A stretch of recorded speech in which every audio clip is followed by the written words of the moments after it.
പത്തനംതിട്ടയിൽ വിദ്യാർത്ഥിയെ ഒഴുക്കിൽപ്പെട്ട് കാണാതായി. പമ്പയാറ്റിൽ ഒഴുക്കിൽപ്പെട്ടാണ് വിദ്യാർത്ഥിയെ കാണാതായത്. ഒപ്പമുണ്ടായിരുന്ന 2 കുട്ടികളെ നാട്ടുകാർ രക്ഷപ്പെടുത്തി. വിവരങ്ങളുമായി ശ്രീരാജ് ബാബു ഉണ്ട്. ശ്രീരാജ്, ഈ മഴക്കെടുതിയിൽ ജീവൻ നഷ്ടമാവുന്നത് തുടരുകയാണ്. ഈ അപകടം എങ്ങനെയായിരുന്നു ഉണ്ടായിരുന്നത്? തെരച്ചിൽ എവിടം വരെയായി?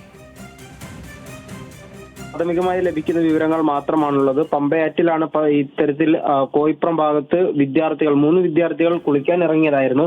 അവിടെ നിന്നും മൂന്ന് കുട്ടികളും ആദ്യഘട്ടത്തിൽ വെള്ളത്തിൽ അകപ്പെടുന്ന ഒരു സാഹചര്യം ഉണ്ടായിരുന്നു, ഒഴുക്കിൽപ്പെടുന്ന സാഹചര്യം ഉണ്ടായിരുന്നു. പിന്നീട് 2 പേരെ നാട്ടുകാർ തന്നെ കരക്കെത്തിച്ചു.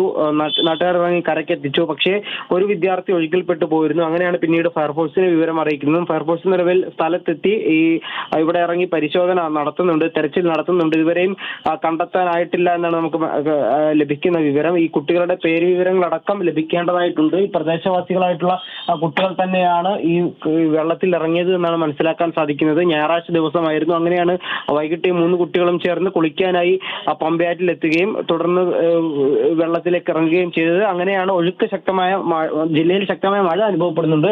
അതിന്റെ അടിസ്ഥാനത്തിൽ കാര്യമായ ഒഴുക്കും ഈ പമ്പയാറ്റിൽ ഉണ്ടായിരുന്നു. അങ്ങനെയാണ് ഈ 3 കുട്ടികളും ആദ്യഘട്ടത്തിൽ ഈ ഒഴുക്കിൽ പെട്ടുപോകുന്നത്. തുടർന്ന് കണ്ടു നിന്ന നാട്ടുകാർ തന്നെയാണ് 2 കുട്ടികളെ വളരെ വേഗം കരക്കെത്തിച്ചു. പക്ഷെ മൂന്നാമനെ കരക്കെത്തിക്കാൻ സാധിച്ചില്ല, ഒഴുക്കിൽപ്പെട്ടു പോവുകയായിരുന്നു. നിലവിൽ തെരച്ചിൽ പുരോഗമിക്കുകയാണ്.